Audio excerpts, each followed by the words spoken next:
I woke up on Thanksgiving morning to the sound of nothing. Now, when you've lived as long as I have, 73 years on this earth, you learn that silence can mean many things. Sometimes it's peaceful, sometimes it's lonely. But that morning, the silence felt different. It felt wrong. I've always been an early riser. Even now, my body wakes me at 5:30 without an alarm, just like it has for decades. On Thanksgiving, I'm usually up even earlier, excited in that quiet way older folks get about traditions. I'd be thinking about the turkey I'd need to prep, the potatoes I'd peel while watching the parade, the way my grandchildren's faces would light up when they smelled the pumpkin pie baking. But that morning, as I lay in bed staring at the ceiling, something felt off. The house was too quiet. I sat up slowly, my knees protesting as they always do these days, and reached for my robe. The fabric was soft, worn from years of use, and it smelled faintly of the lavender sachets I keep in my drawers. I shuffled toward my bedroom door and paused, listening. Nothing. No sound of little feet running down the hallway. No cartoons playing on the television. No smell of coffee brewing, which was strange because my son Michael always made the first pot. He knew I liked my coffee strong and hot, ready when I came downstairs. I opened my door and stepped into the hallway. The morning light was streaming through the windows at the end of the hall, soft and golden, the kind of light that usually makes a home feel warm. But as I stood there, the warmth didn't reach me. The house felt hollow, like a shell. "Michael?" I called out, my voice sounding small in the emptiness. "Amanda?" No answer. I walked down the hallway, peeking into the guest room where my grandchildren usually slept when they stayed over. The beds were made, not slept in. The stuffed animals they always brought were gone. My heart started to beat a little faster. Not from panic yet, just confusion. Maybe they went out early, I told myself. Maybe Michael wanted to get to the store before the crowds, or maybe Amanda took the kids to see the parade preparations downtown. Yes, that had to be it. I made my way downstairs, holding onto the railing like I always do. The stairs in this house are steep, and I'm careful these days. As I descended, I kept expecting to hear something, anything. A door opening, a voice calling out that they'd just stepped outside for a moment, but the house stayed silent. When I reached the kitchen, I stopped in the doorway. The counters were clean, too clean. Usually by Thanksgiving morning, there'd be mixing bowls sitting out, ingredients scattered around, evidence of the organized chaos that comes with preparing a big meal. Instead, everything was put away, spotless. I walked over to the coffee maker and touched it. Cold. That's when my eyes caught the driveway through the kitchen window. I moved closer, pressing my palm against the cool glass, and looked out. Both cars were gone. Michael's truck, the one I'd helped him with the down payment on 2 years ago. Amanda's SUV, the one she'd insisted she needed for the kids. Both spaces empty, just oil stains on the concrete where they usually parked. Before we go any further, let me ask you something. I'd love to know where you're watching this from and what time it is where you are. Drop a comment below and let me know. Are you listening to this while cooking your own Thanksgiving meal? Or maybe you're winding down after a long day? And if this story is speaking to you, please hit that like button and subscribe.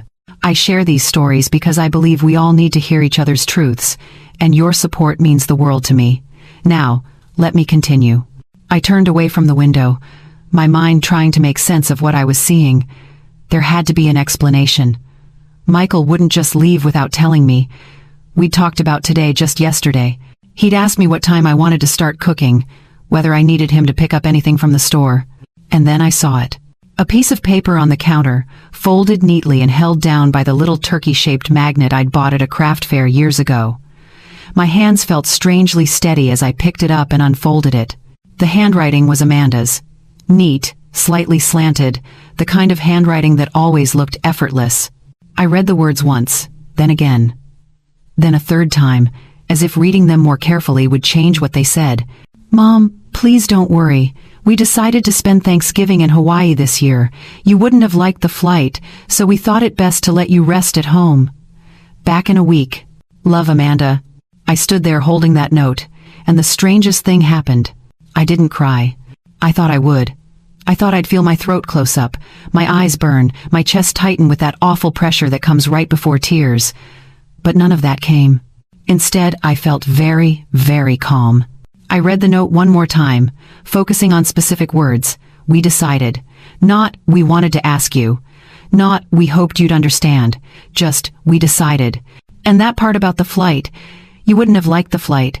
As if they knew what I would or wouldn't like. As if my comfort was the reason they'd left me behind, and not something else entirely. I set the note back on the counter, smoothing it out carefully, and walked over to the coffee maker. My hands moved automatically, measuring grounds, pouring water, pressing the button. The machine gurgled to life, and I stood there watching it drip, drip, drip into the pot. The clock on the wall ticked steadily. 6:15 in the morning. On Thanksgiving Day. I poured myself a cup when it was ready, added cream the way I like it, and carried it over to the kitchen table. I sat down in my usual chair, the one facing the window where I could see the bird feeder in the backyard. A cardinal landed on it as I watched, bright red against the pale morning sky. It pecked at the seeds for a moment, then flew away.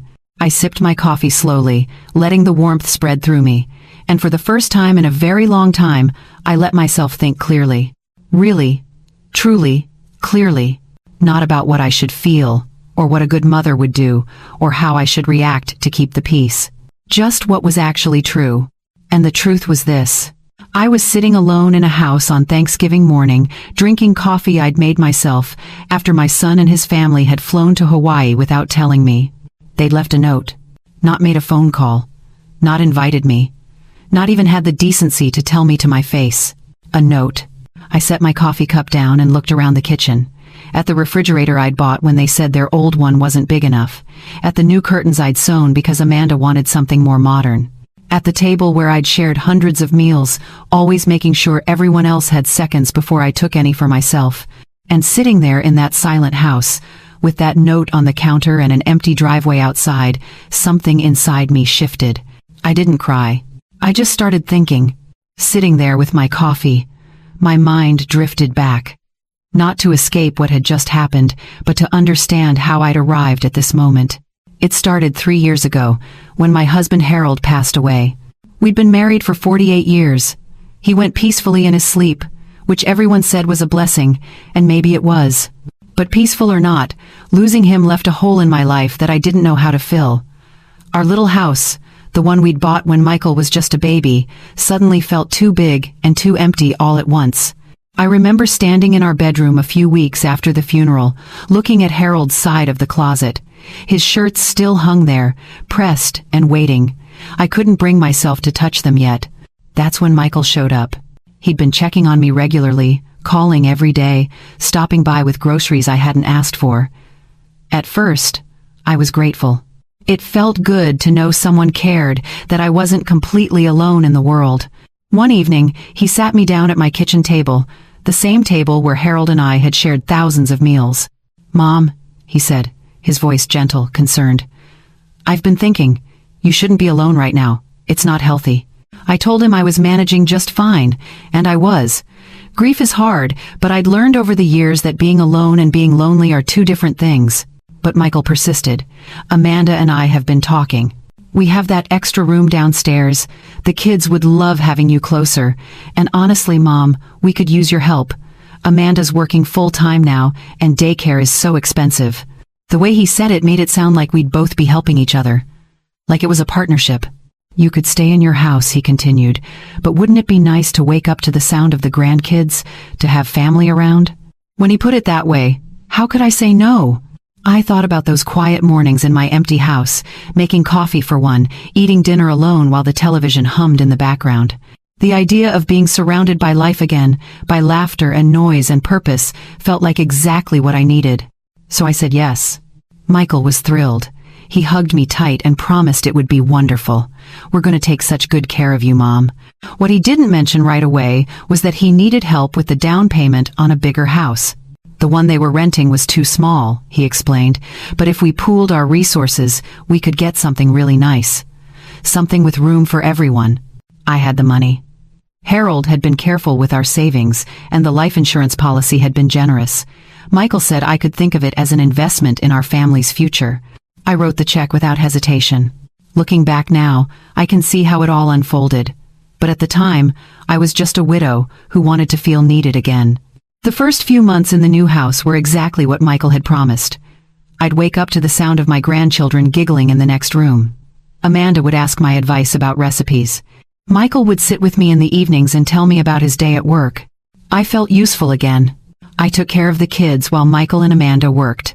I'd pack their lunches, help with homework, read bedtime stories. When Amanda mentioned the old washing machine was broken, I bought a new one. When Michael said they were struggling with the electric bill one winter, I quietly took over the utilities. It felt good to help. To be the kind of mother and grandmother who could ease their burdens. They called me a blessing. That word came up a lot. "You're such a blessing, Mom. We're so blessed to have you here." I wore that word like a warm coat. But somewhere along the way, things shifted. It happened so gradually that I didn't notice at first. The requests for help became expectations. The gratitude became assumptions. When I suggested maybe I'd like to visit my friend Dorothy one weekend, Amanda looked surprised.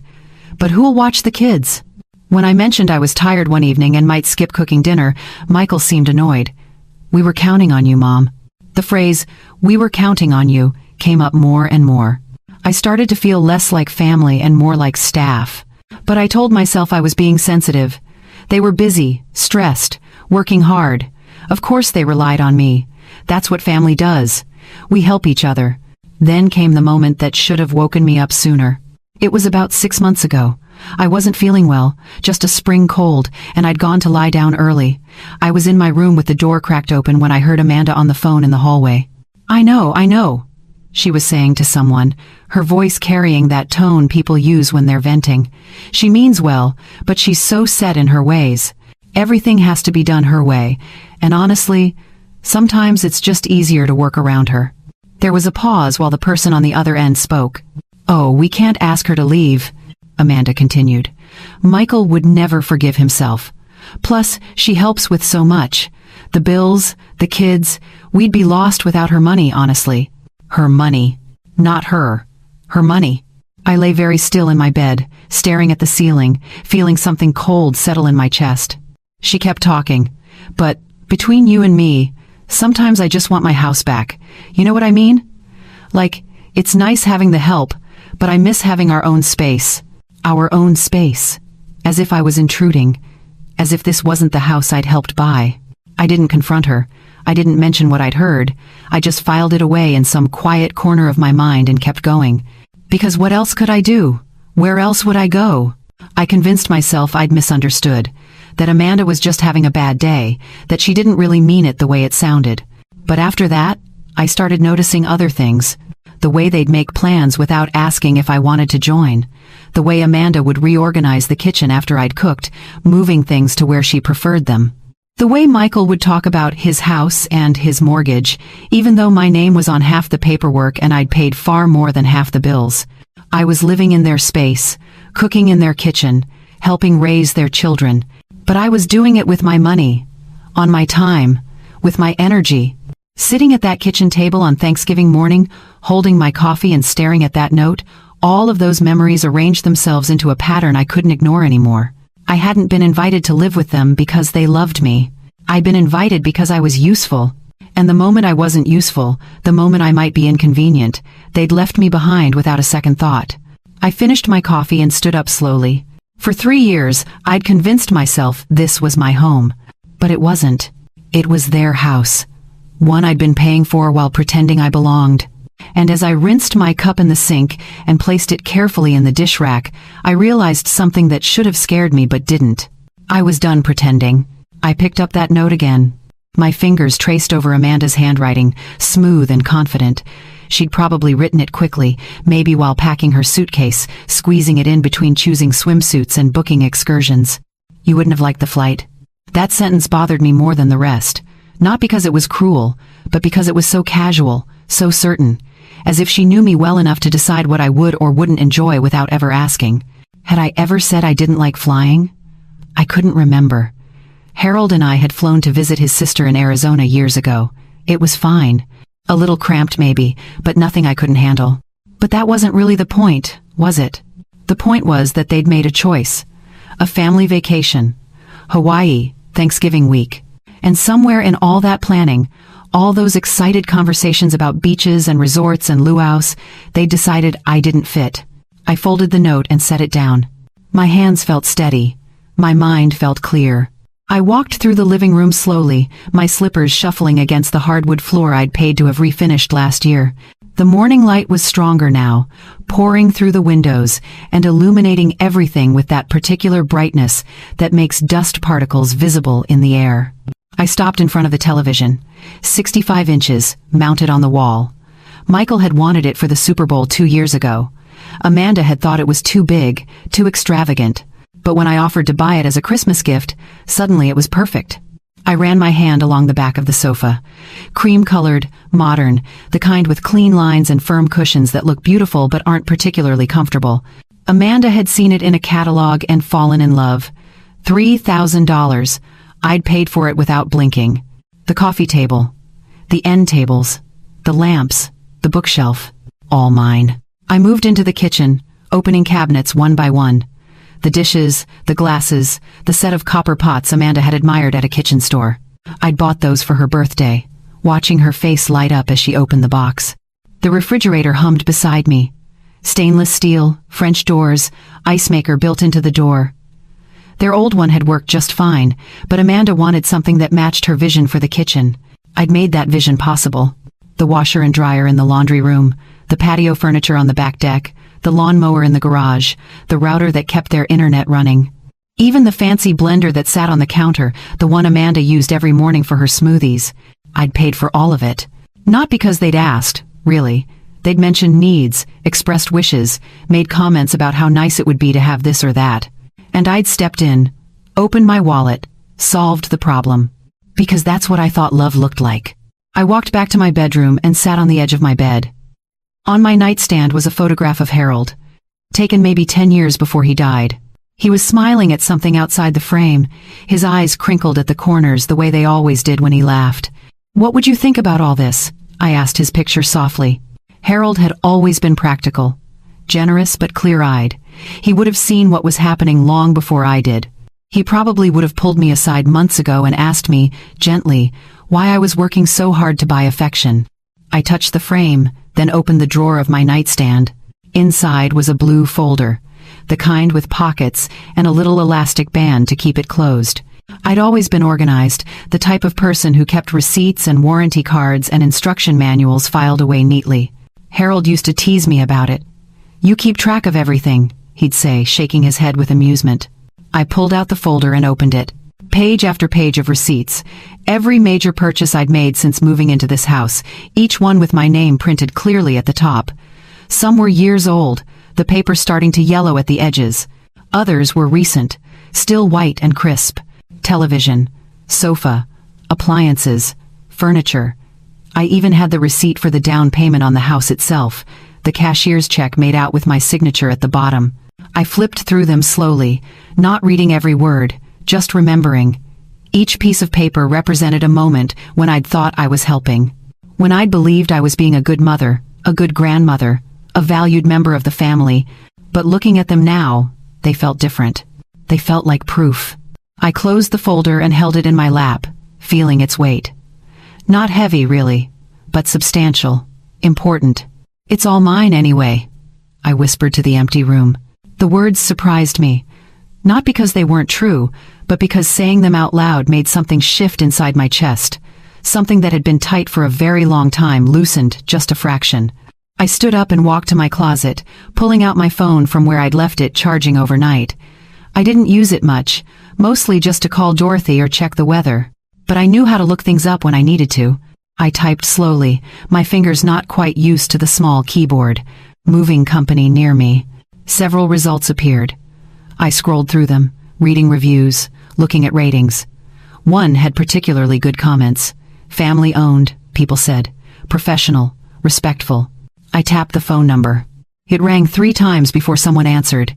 A man's voice, friendly and alert despite the early hour. "Good morning, Prestige Moving Services. How can I help you?"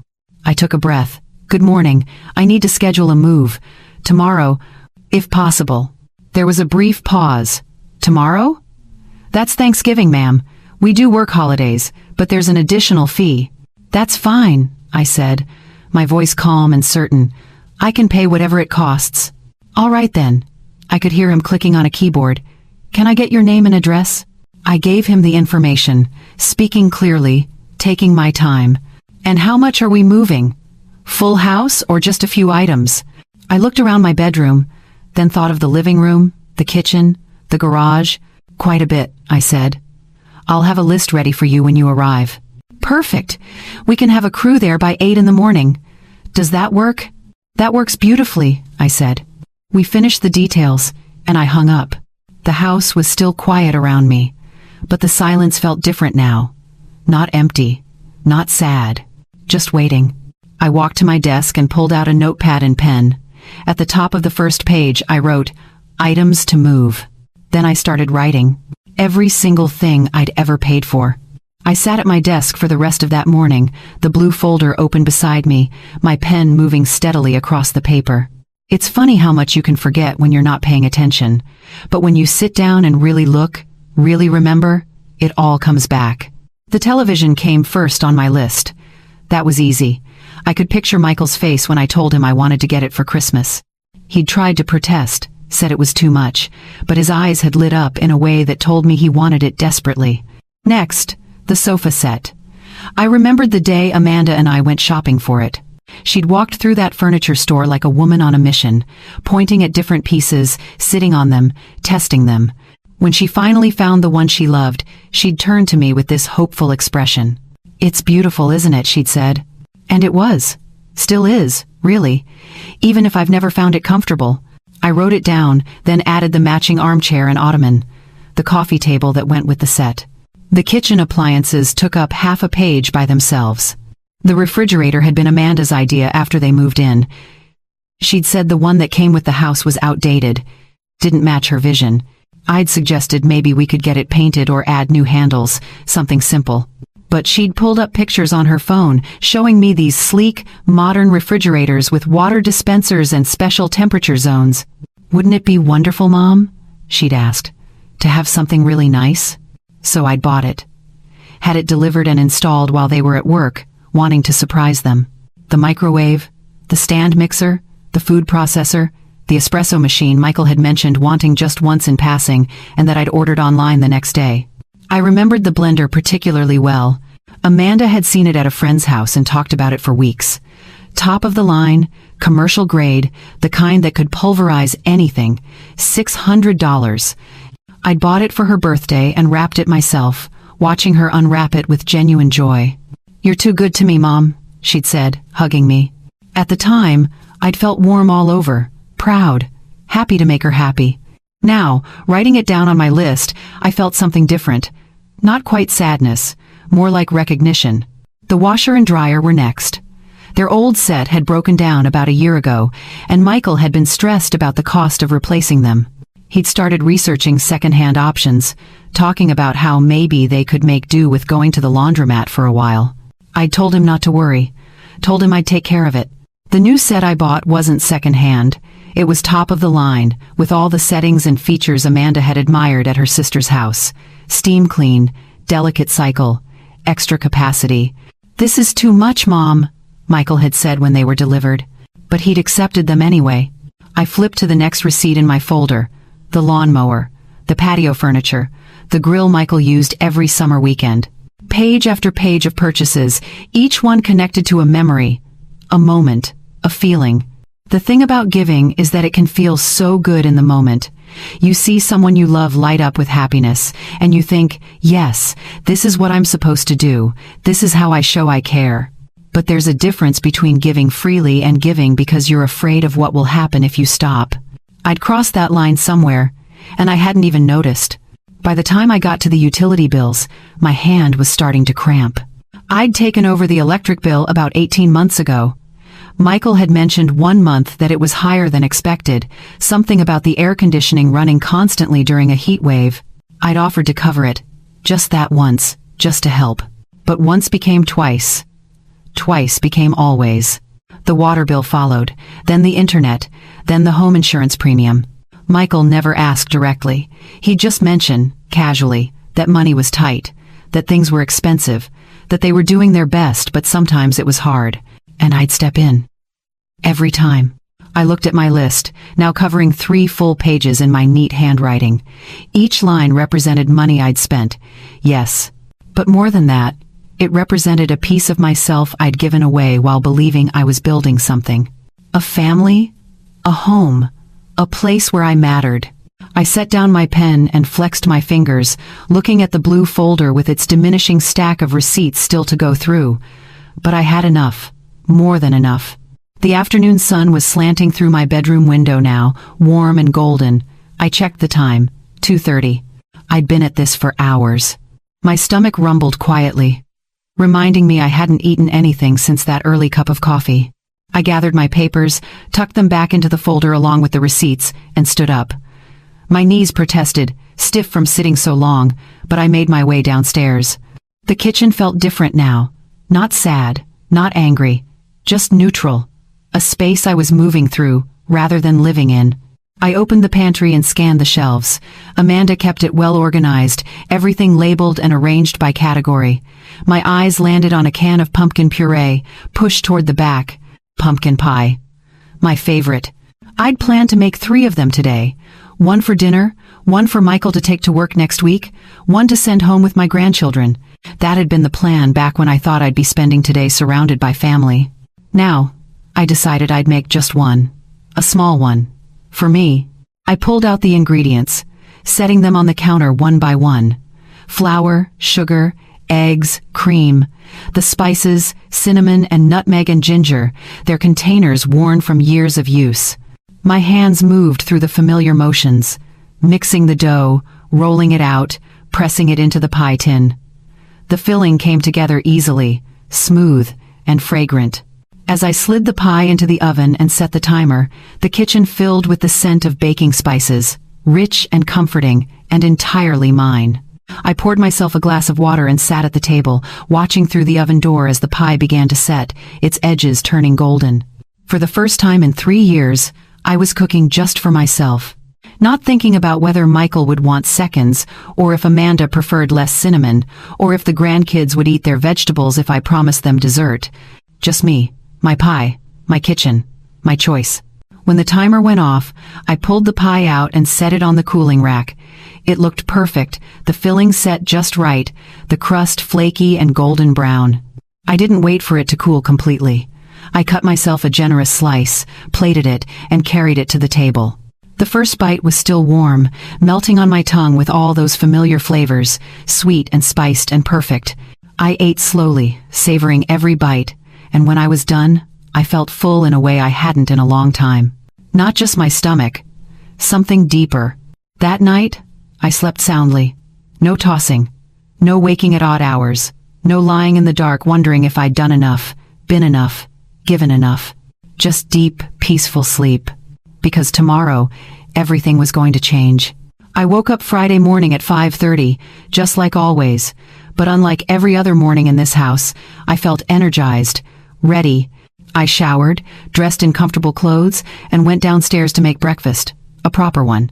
Scrambled eggs, toast, a fresh pot of coffee. While I ate, I reviewed my list one more time, checking it against the receipts still spread across the table. Everything was in order.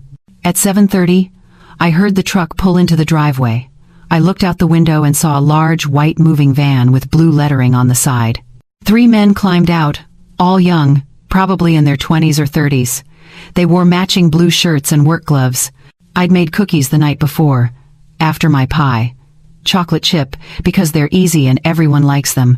I arranged them on a plate and put on a fresh pot of coffee, then opened the front door before they could knock.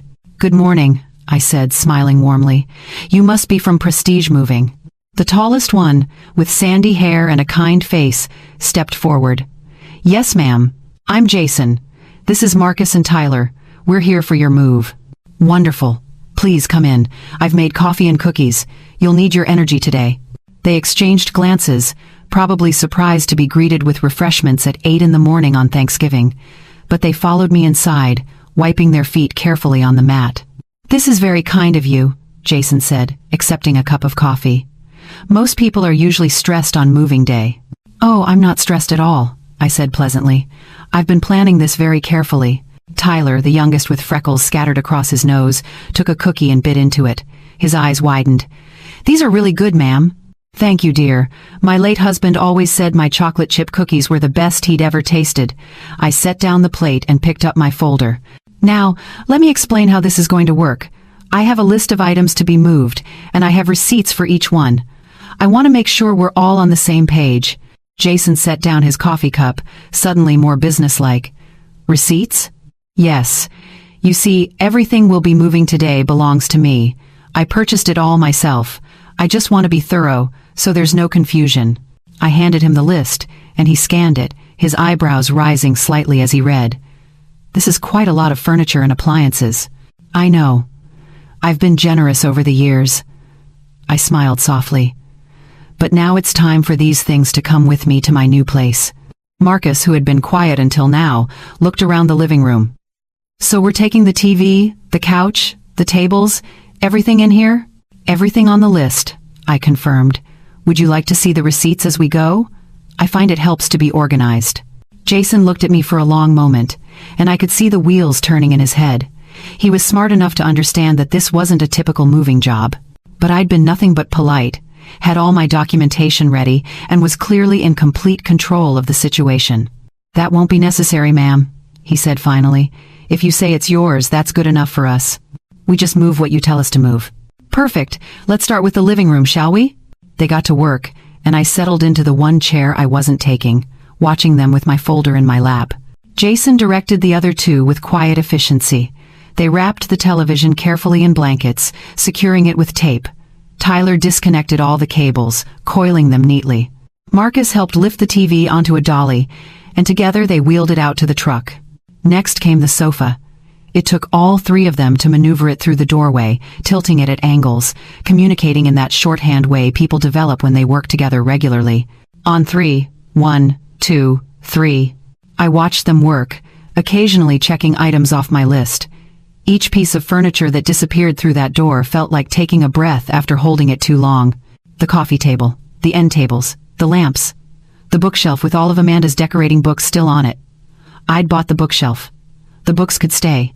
By 9:30, the living room was empty, except for the chair I sat in.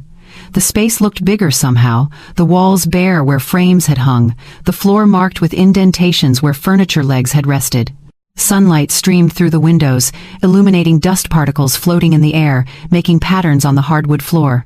"Kitchen next?" Jason asked, wiping sweat from his forehead despite the cool morning. "Yes, please. The refrigerator, microwave, and all the small appliances on the counter. Oh, and there's a stand mixer in the pantry." Tyler's eyes widened when he opened the refrigerator and saw how full it was. "Ma'am, there's a lot of food in here." "I know. Just leave it on the counter. They'll have to deal with that themselves." They emptied the refrigerator's contents onto the counter, an odd assortment of leftovers, condiments, and ingredients. Then they disconnected it and wheeled it out, leaving a dark rectangular space where it had stood. Marcus unplugged the microwave, the espresso machine, the blender. Each appliance joined its companions in the truck. By 11, they'd moved to the bedrooms, my furniture, my linens, my clothes, the washer and dryer from the laundry room, even the vacuum cleaner I'd bought last spring. The house was becoming a skeleton of itself. I made them stop for lunch, insisting they sit and eat the sandwiches I'd prepared. They were grateful for the break, their shirts damp with sweat despite the mild temperature. "You're handling this really well," Jason said between bites. "Most people get emotional when they move." "I'm not most people," I said simply, "and I'm not sad to leave. Sometimes you have to know when it's time to go." He nodded slowly, understanding passing between us without more words needed. By noon, the truck was packed. The house stood empty around us, echoing with each footstep. Bare walls, bare floors, bare counters, only the bones of it remained. I walked through each room one final time, not saying goodbye, just witnessing. This had been my home for 3 years, but it had never really been mine. In the kitchen, I stopped at the counter. Amanda's note still sat there, held down by the turkey magnet. I left it exactly where it was. Next to it, I placed the stack of bills that had arrived in the mail that morning: electric, water, internet. All in Michael's name now, since I'd called each company earlier in the week and had the accounts transferred. They'd figure it out eventually. Then I did something that made me smile. I took my house keys off my keyring, both copies, and set them beside the note and bills. From my purse, I pulled out a spool of red ribbon I'd bought years ago for Christmas presents. I tied the keys together with a neat bow, the ribbon bright and cheerful against the metal. A gift. Of sorts. Jason appeared in the doorway. "We're all loaded up, ma'am. Ready when you are." Just one moment. I looked around the kitchen one last time, at the empty space where the refrigerator had been, at the bare counters, at the naked windows without curtains. Then I picked up my purse, tucked my folder under my arm, and walked toward the door. I didn't look back. Jason held the door open for me, and I stepped outside into the cool November air. The sky was clear, bright blue, the kind of day that makes you grateful to be alive. I pulled the door closed behind me, hearing the lock click into place. The sound felt final. Complete. "Where to, ma'am?" Jason asked gently. I gave him the address of my new apartment, then climbed into my car. As I pulled out of the driveway, I glanced in the rearview mirror just once. The house stood there, empty and waiting, like a theater after the show has ended. The moving truck pulled out behind me, and together we drove away, towards something new, towards something mine. The Meadowbrook Senior Living Complex sat on a quiet street lined with maple trees. It wasn't fancy, just a low brick building with neat flower beds and a parking lot that actually had spaces available. I'd visited twice before signing the lease, walking through the halls, peeking into the community room, making sure it felt right. It did. The building manager, a woman named Patricia with silver hair and a warm smile, met me in the lobby. She'd been expecting me, had my keys ready and waiting. "Welcome home, Mrs. Patterson," she said, handing me a small envelope. "You're in Unit 2B, second floor. The elevator is just down that hall. If you need anything at all, my office is right here." "Thank you, Patricia. The movers should be arriving shortly." "Perfect. I'll make sure the service elevator is available for them." I rode up to the second floor alone, the elevator humming quietly. When the doors opened, I found myself in a clean hallway with soft beige carpet and wall sconces that cast a gentle light. Unit 2B was the third door on the right. I slid the key into the lock and turned it, pushing the door open slowly. The apartment was smaller than what I'd left behind, but it was mine. Completely, entirely mine. Sunlight poured through the windows in the living room, illuminating honey-colored wood floors. The kitchen was compact but functional, with white cabinets and newer appliances. There was one bedroom, one bathroom, and a little balcony that overlooked the courtyard below. I walked through it slowly, opening cabinets, testing the faucet, standing on the balcony and breathing in the cool air. It smelled like fresh paint and possibility. The movers arrived 20 minutes later, and I directed them where to place everything. The television went against the living room wall. The sofa faced it, with the end tables on either side. My bed in the bedroom, my dresser against the opposite wall. Everything fit perfectly, like pieces of a puzzle finally in their right places. Jason and his crew worked quickly, and by mid-afternoon, the truck was empty, and my apartment was full. "You need anything else, ma'am?" Jason asked as they prepared to leave. "No, dear. You've all been wonderful. Thank you." I tipped them generously, pressing cash into each of their hands despite their protests. They'd earned it, and more than that, they'd been kind. In my experience, kindness deserves to be rewarded. After they left, I stood in the center of my living room and just breathed. Silence surrounded me, but it was different from the silence in that house yesterday morning. This wasn't absence. This was peace. I started unpacking slowly, taking my time. I hung Harold's photograph on the wall beside my television, right where I could see it from the sofa. In the picture, he was laughing at something, his eyes bright with joy. It had been taken at our 40th anniversary party, just 2 years before he passed. "Well, Harold," I said softly to the picture, "we're starting fresh. What do you think?" Of course he didn't answer, but I liked to think he'd be proud. I unpacked my dishes next, arranging them in the kitchen cabinets. My good china, the everyday plates, the mugs I'd collected over the years. Each one had a story, a memory attached to it. The teapot Harold had given me for our 25th anniversary went on the counter where I could see it every morning. It was white porcelain with delicate blue flowers painted on the sides, and even though I rarely used it, I loved looking at it. Around 4 in the afternoon, I heard a knock on my door. I opened it to find an older woman standing there, probably around my age, with short white curls and bright blue eyes behind wire-rimmed glasses. She held a covered dish in her hands. "Hello?" she said cheerfully. "I'm Ruth from 2D down the hall. Patricia mentioned you were moving in today, and I thought you might appreciate something for dinner. Moving is exhausting." I felt my throat tighten unexpectedly at the kindness. "That's so thoughtful. Please, come in." She stepped inside, looking around approvingly. "Oh, you've already got it feeling like home. That's a talent." "Thank you. Would you like some coffee? I just made a fresh pot." "I'd love some." We sat at my small kitchen table, and Ruth told me about the building. How the residents had a book club on Tuesdays. How there was a garden plot out back if I wanted to grow vegetables. How movie night in the community room was surprisingly well attended. "It's a good group of people here," she said. "We look out for each other. But everyone respects privacy too, you know? It's a nice balance." "That sounds perfect." She stayed for half an hour, and by the time she left, I felt like I'd made my first friend. That evening, I heated up the casserole Ruth had brought.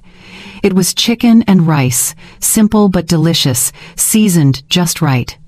I ate it on my new sofa, watching the sun set through my window. The sky turned orange, then pink, then purple, colors bleeding into each other like watercolor paint. I could hear faint sounds from other apartments, televisions playing, someone's laughter, the ordinary sounds of people living their lives. But in my space, everything was quiet. I washed my dish, dried it, put it away. Then I made myself a cup of tea in Harold's teapot, carrying it to the balcony. The courtyard below was peaceful. A few benches arranged around a small fountain. Christmas lights had been strung in the trees, though they weren't turned on yet. The air was cool but not cold, perfect for sitting outside with something warm to drink. I sipped my tea and watched the stars begin to appear in the darkening sky. My phone, which I'd left on the kitchen counter, began to buzz. I heard it through the open balcony door, a persistent vibration against the countertop. Once, twice, 3 times. Then it stopped. Then it started again. I took another sip of my tea, watching a bird land on the fountain's edge. The phone kept buzzing. I smiled to myself, serene and unbothered, and turned my attention back to the sky. Whatever it was could wait.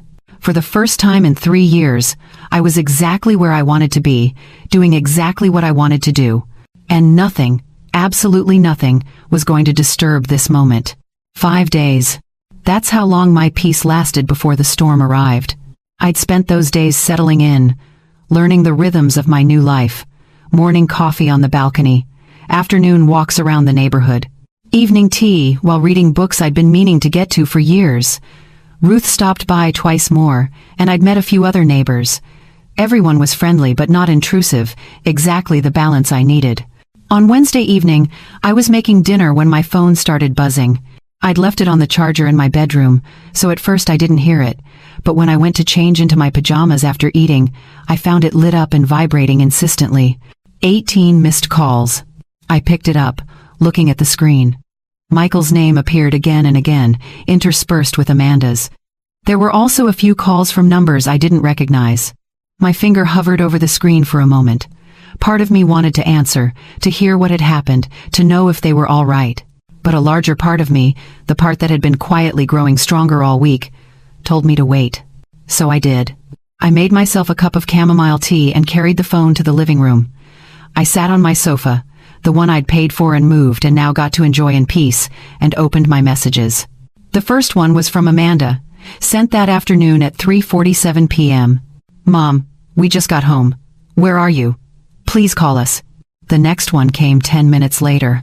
"Mom, this isn't funny. Something's happened to the house. Call me right now." Then Michael's texts started appearing. "Mom, please answer your phone.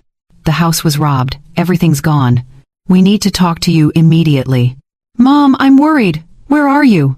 I sipped my tea slowly, reading each message with the same calm detachment I might read the newspaper. There were voicemails too. 7 of them. I put the phone on speaker and listened.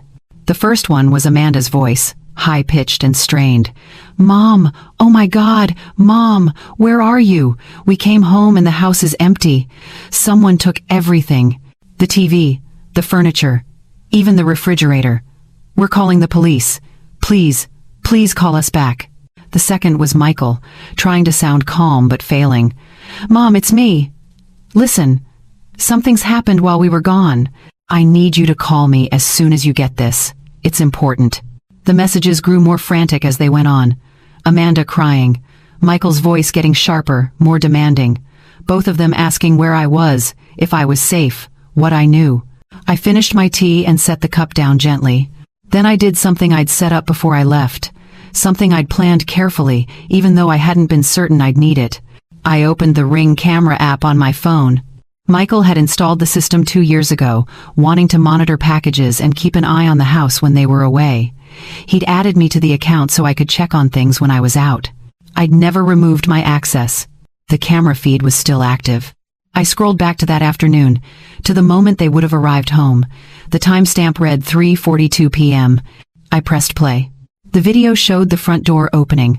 Amanda came through first, pulling a rolling suitcase behind her, her face glowing with what looked like a fresh tan. She was laughing at something, turning back to say something to Michael, who followed with the kids trailing behind him. They looked happy, relaxed, still basking in the glow of their vacation. Amanda wheeled her suitcase toward the living room, probably planning to drop it there before unpacking. I watched her face change as she stepped through the doorway. The laughter died. Her mouth opened. The suitcase handle slipped from her fingers. Michael appeared behind her, his expression shifting from curiosity to confusion to shock in the span of 3 seconds. "What the—" His voice came through the speaker, tinny but clear. "Where's everything?" Amanda walked further into the empty room, her hands coming up to her face.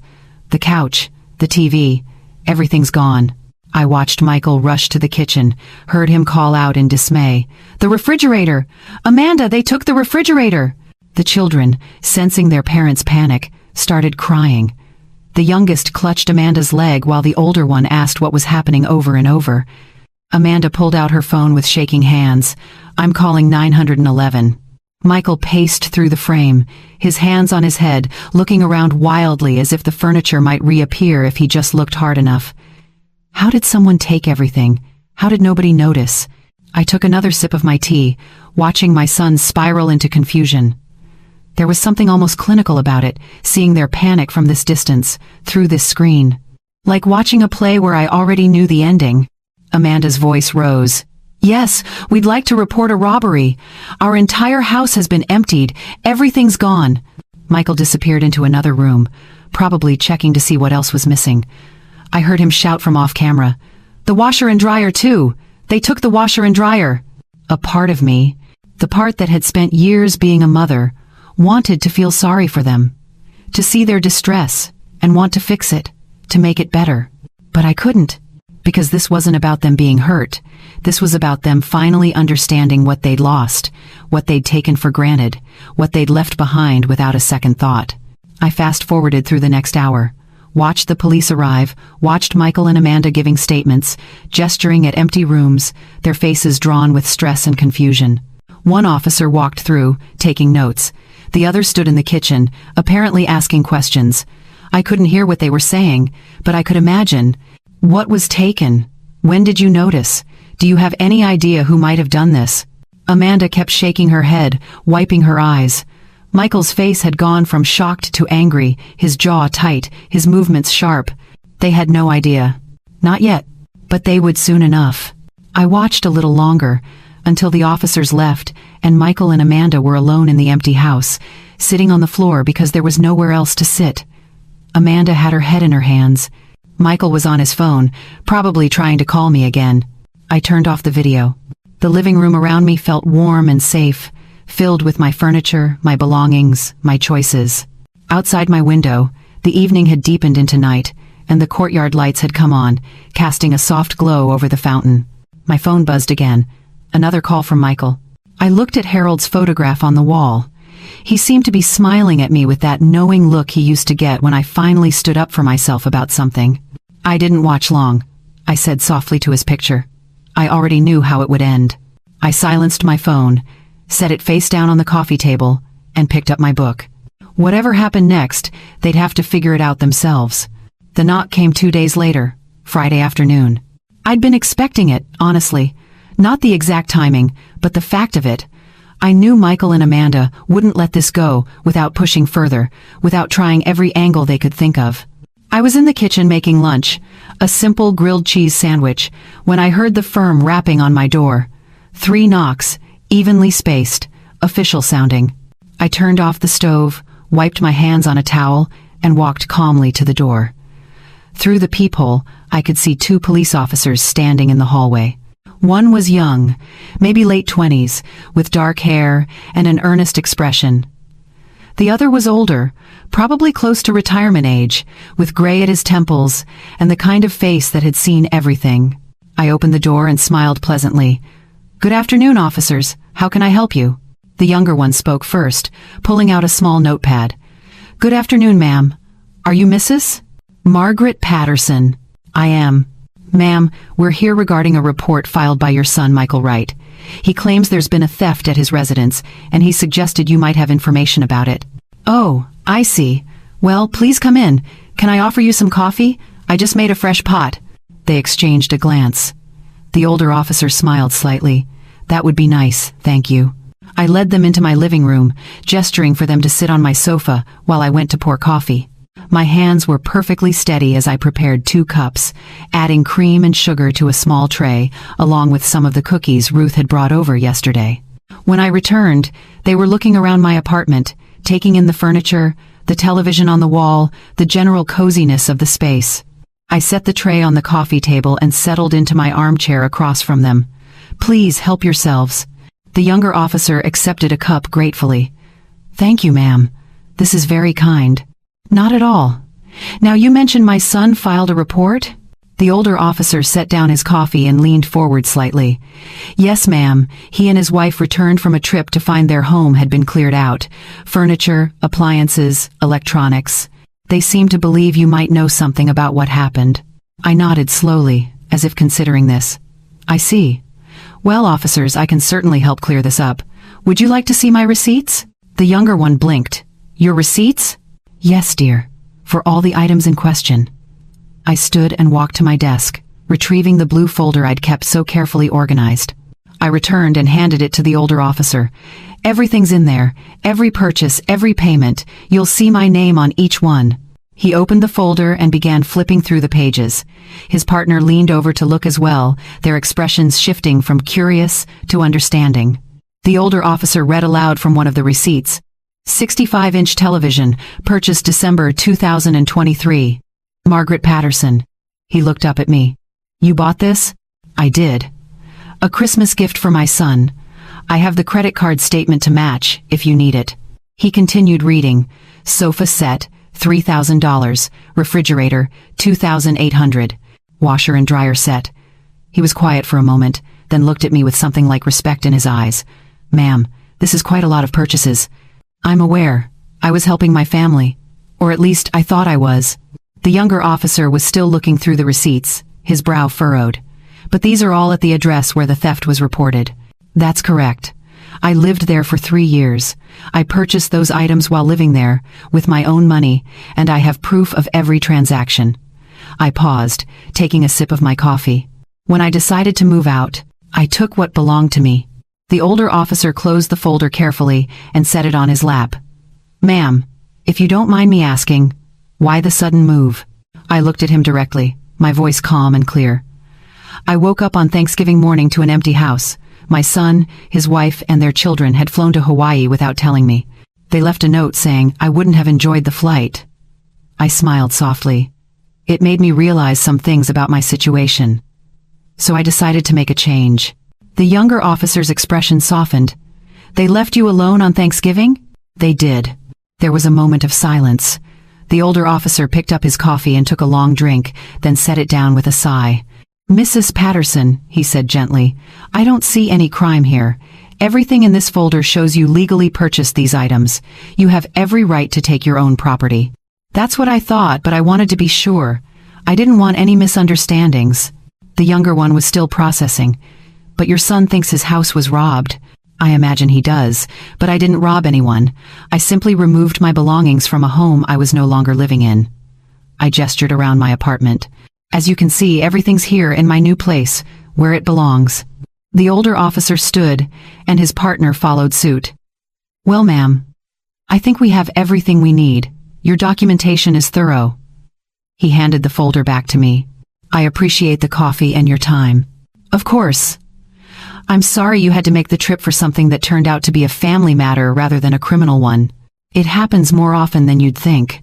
He pulled out a business card and set it on the coffee table. "If you have any trouble, any harassment from your family about this, you call me directly, all right?" "Thank you, officer. That's very kind." I walked them to the door. As they stepped into the hallway, I could hear voices coming from the elevator area.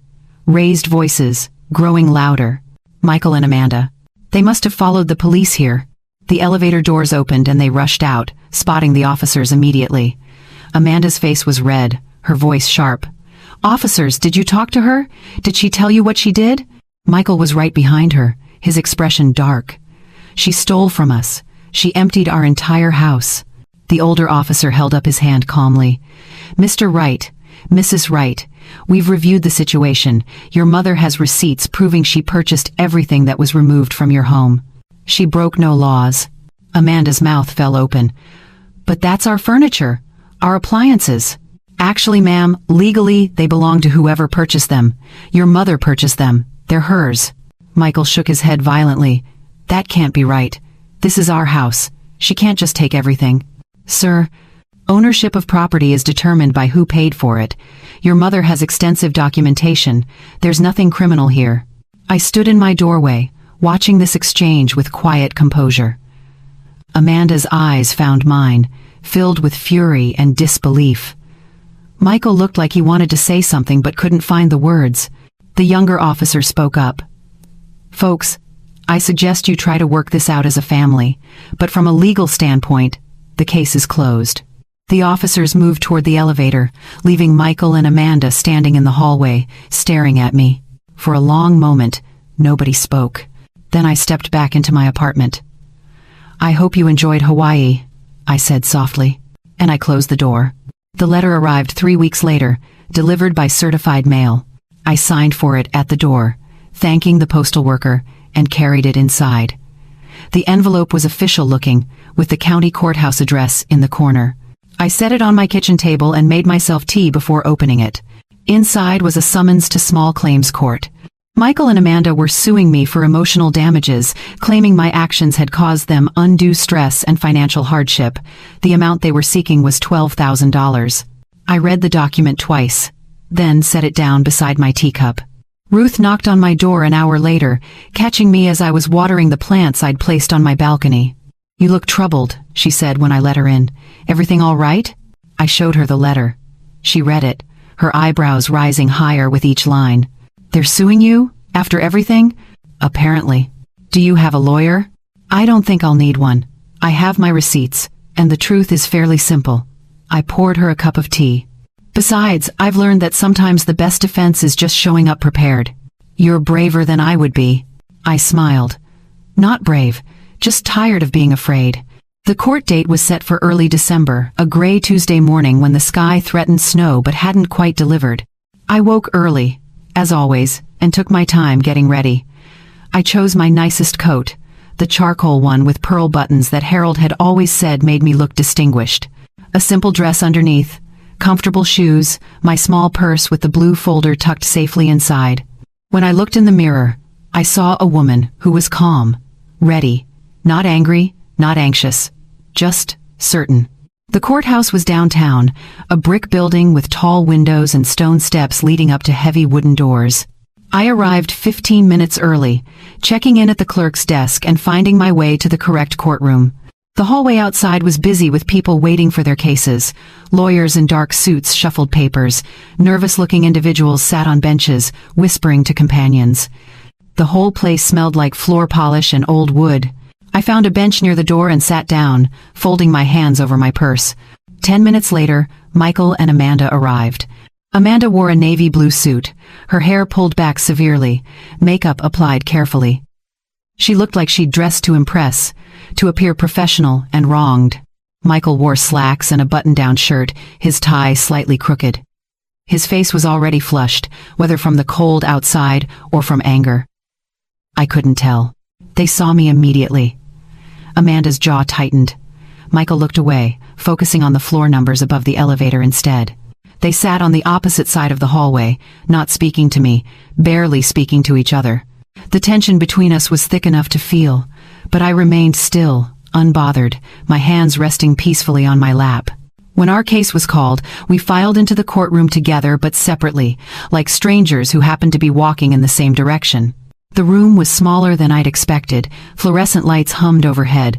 The judge's bench sat elevated at the front, the seal of the county mounted on the wall behind it. There were a few rows of seats for observers, mostly empty except for a couple of people waiting for cases after hours. The judge entered, and we all stood. He was a middle-aged man with graying hair and reading glasses perched on his nose. He settled into his seat and looked over the paperwork in front of him. Case number 4782, Wright versus Patterson. Let's proceed. Michael and Amanda approached the table on the left. I took my place at the table on the right. Mr. and Mrs. Wright, the judge said, looking at them over his glasses. You're the plaintiffs. Please state your case. Amanda spoke first, her voice tight but controlled. Your Honor, my mother-in-law removed property from our home without our knowledge or permission. While she claims she purchased these items, they were part of our household. We relied on them for daily living. Her actions have caused us severe emotional distress and financial hardship. We had to replace essential appliances, furniture, everything. It's been devastating. The judge nodded, writing something down. And you're seeking damages for this distress? Yes, Your Honor. $12,000. I see. He turned to me. Mrs. Patterson, how do you respond to these claims? I stood, keeping my voice steady and respectful. Your Honor, I don't dispute that I removed those items, but I do dispute that I had no right to do so. Everything I took, I purchased with my own money. I have documentation for each item. I opened my folder and approached the bench, handing it to the bailiff who passed it to the judge. He opened it and began reading. The courtroom fell silent except for the sound of pages turning. I watched his face as he read, saw his expression shift from neutral to thoughtful, to something that looked almost like sympathy. He read for what felt like a long time but was probably only 5 minutes. Finally, he looked up. Mrs. Patterson, these receipts are very thorough. Thank you, Your Honor. I've always believed in keeping good records. He turned to Michael and Amanda. Mr. and Mrs. Wright, I'm looking at receipts here that clearly show your mother purchased a television, furniture, appliances, and various other items. Her name is on every single one. He paused. Can you provide any documentation showing that you purchased these items? Michael shifted uncomfortably. We lived with them. They were in our house. But did you pay for them? Silence. Amanda spoke up, her voice rising slightly. She was living with us. She was helping with the household. Those purchases were contributions to our shared living situation. That may be how you interpreted it, ma'am, but legally, whoever purchases an item owns it. Mrs. Patterson has clear proof of ownership. He closed the folder. Furthermore, emotional distress claims require substantial evidence of harm. Being upset that someone removed their own property doesn't meet that threshold. But Your Honor, Michael started. The judge held up his hand. Mr. Wright, I understand this situation is difficult, but the law is clear. Case dismissed. He looked directly at Michael and Amanda. I suggest you reconsider filing claims without proper evidence in the future. He struck his gavel once, the sound echoing in the quiet room. I let out a breath I hadn't realized I was holding. Thank you, Your Honor, I said quietly. He nodded to me, something kind in his expression, then gathered his papers and stood. I collected my folder, tucked it back into my purse, and turned to leave. As I walked past their table, Amanda muttered something under her breath. I didn't catch all of it, but I heard the word selfish clearly enough. I kept walking. Michael stood frozen, staring at the floor. Our eyes didn't meet. I don't think he could bring himself to look at me. I pushed through the courtroom doors and into the hallway. The building felt warmer now, or maybe I just felt lighter. I walked down the corridor, past the waiting benches, toward the main entrance. Outside, the air was cold and sharp, stinging my cheeks. The sky had darkened, and tiny snowflakes were beginning to fall, drifting lazily down from gray clouds. I stood on the courthouse steps for a moment, breathing in the winter air, watching the snow dust the sidewalk. It should have felt lonely. standing there by myself, estranged from my son, cut off from my grandchildren, walking away from the only family I had left. But it didn't feel lonely. It felt like freedom. 4 months passed like pages turning in a quiet book. Winter settled over the city, then softened into early spring. The trees outside my apartment building budded green, then burst into full leaf. Life moved forward, gentle and steady, and I moved with it. I'd found my rhythm at Meadowbrook. Tuesday mornings were book club with Ruth and 5 other women who loved mysteries as much as I did. Wednesday afternoons I volunteered at the community center downtown, teaching younger seniors how to use computers and smartphones. Thursdays I painted in the art room on the first floor, discovering I had a decent hand for watercolors when given the chance. My apartment filled with small joys. A new throw pillow Ruth helped me pick out. Paintings I'd made myself hanging on the walls. Fresh flowers from the farmer's market every Sunday. The silence I'd been so afraid of never felt empty. It felt full, rich, mine. I spoke to Harold's photograph often, updating him on my days, asking his opinion on things even though I already knew what he'd say. Sometimes I'd laugh at my own jokes, and that felt okay too. My phone stayed mostly quiet. Michael never called, Amanda never texted. The grandchildren, I assumed, were told some version of events that painted me as the villain.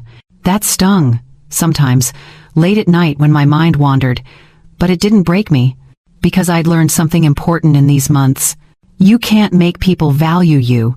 You can only decide to value yourself. And now, on another Thanksgiving morning, I woke at 5:30 to sunlight streaming through my curtains and the smell of coffee brewing on a timer I'd set the night before. This year felt different. Not heavy with expectation or performance, just open, ready. I'd invited Ruth and 2 other neighbors, Bernard and Louise, for dinner. Nothing fancy, just the 4 of us sharing a meal. Bernard was bringing rolls from his favorite bakery. Louise promised her famous cranberry sauce. I was handling the turkey, which was smaller than any I'd ever made but perfect for our little group. I moved through the morning preparations with ease. The turkey went into the oven. Potatoes bubbled on the stove. I set my small table with the good china. The pieces that had belonged to my mother and then to me, never to anyone else. 4 plates, 4 napkins, 4 glasses. Then, on impulse, I pulled out 1 more plate and set it at the head of the table. Empty. Just in case. Not for Michael, not really. But for the possibility that someday, somehow, there might be reconciliation. Or maybe just for hope itself, which deserved a seat at the table. Ruth arrived first, carrying a pumpkin pie that smelled like heaven. "Happy Thanksgiving," she said, hugging me at the door. "Your place smells wonderful. Thank you for coming. I'm so glad you're here." Bernard and Louise came together, laughing about something that had happened in the elevator. Bernard's rolls were still warm in their bag. Louise's cranberry sauce gleamed ruby red in a crystal bowl. We settled into easy conversation while I finished cooking, everyone pitching in to help. Bernard mashed the potatoes. Ruth set out the drinks. Louise arranged the food on serving platters. By noon, we were seated around the table, everything laid out beautifully. "Should we say grace?" Louise asked. I nodded. We joined hands, the 4 of us making a small circle, and Louise spoke a simple blessing, thankful for food, for friendship, for another year of life. When she finished, we squeezed hands once before letting go. The meal was perfect. Not because the food was fancy or the portions were huge, but because it was real. We ate and talked and laughed. Bernard told stories about his years as a school teacher. Ruth shared updates about her daughter in California. Louise asked about my painting classes. No one asked me to get up and fetch things. No one expected me to serve them first. We passed dishes around, helped ourselves, complimented each other's contributions. It was partnership, friendship, equality. Exactly what family should be. After dinner, we moved to the living room with coffee and pie. Ruth had brought a deck of cards, and we played a few rounds of rummy while the afternoon light slanted golden through my windows. Around 4, they started gathering their things to leave. "This was lovely," Louise said, hugging me at the door. "Thank you for hosting." "We should do this again," Bernard added. "Maybe Christmas?" "I'd like that very much." After they left, I cleaned up slowly, putting away dishes, storing leftovers, wiping down counters. The apartment felt warm and lived in, filled with the remnants of good conversation and better company. I made myself a cup of tea and carried it to the balcony. The air was cool but not cold, comfortable with my cardigan wrapped around me. The sun was beginning to set, painting the sky in shades of orange and gold. In the courtyard below, someone had turned on the fountain, and I could hear water trickling softly. I thought about last Thanksgiving, about waking to that empty house, about finding that note, about the shock and hurt that had cut so deep I'd felt it in my bones. And then I thought about what came after. The quiet decision, the careful planning, the moment I'd taken my life back with both hands and refused to let go. Was I sad about losing Michael? Yes, sometimes. He was still my son, and that bond didn't just disappear because we were no longer speaking. But was I sad about how things turned out? No. Because here, in this small apartment with my own furniture and my own choices and my own peace, I'd found something I'd been missing for years. Myself. The woman I'd been before I started shrinking to fit other people's expectations. The woman Harold had fallen in love with, who knew her own mind and wasn't afraid to stand in her truth. She'd been buried under years of trying to be needed, trying to be useful, trying to buy love with money and time and endless sacrifice. But she hadn't disappeared. She'd just been waiting. My phone, sitting on the table inside, stayed silent. No calls, no texts, no demands or expectations or emergencies that only I could solve. Just silence.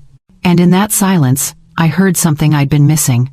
My own voice, telling me I was enough, telling me I deserved peace, telling me that walking away from people who didn't value me wasn't cruel, it was necessary.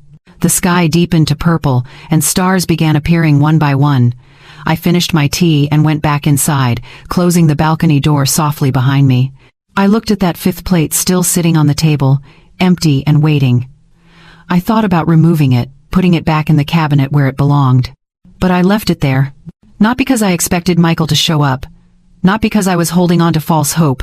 But because I'd learned that forgiveness doesn't mean forgetting. It doesn't mean letting people hurt you again. It just means releasing the weight of anger so you can move forward lighter. And I was lighter now. So much lighter. I washed the plate and put it away, along with the others.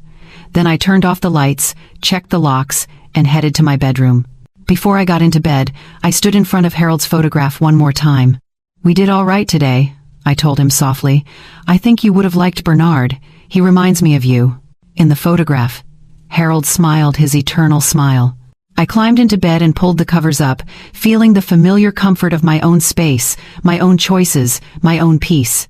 They'd left me behind that Thanksgiving morning, thinking I'd stay small and quiet and grateful for whatever scraps of attention they threw my way. But I'd learned something they never expected. Silence isn't weakness.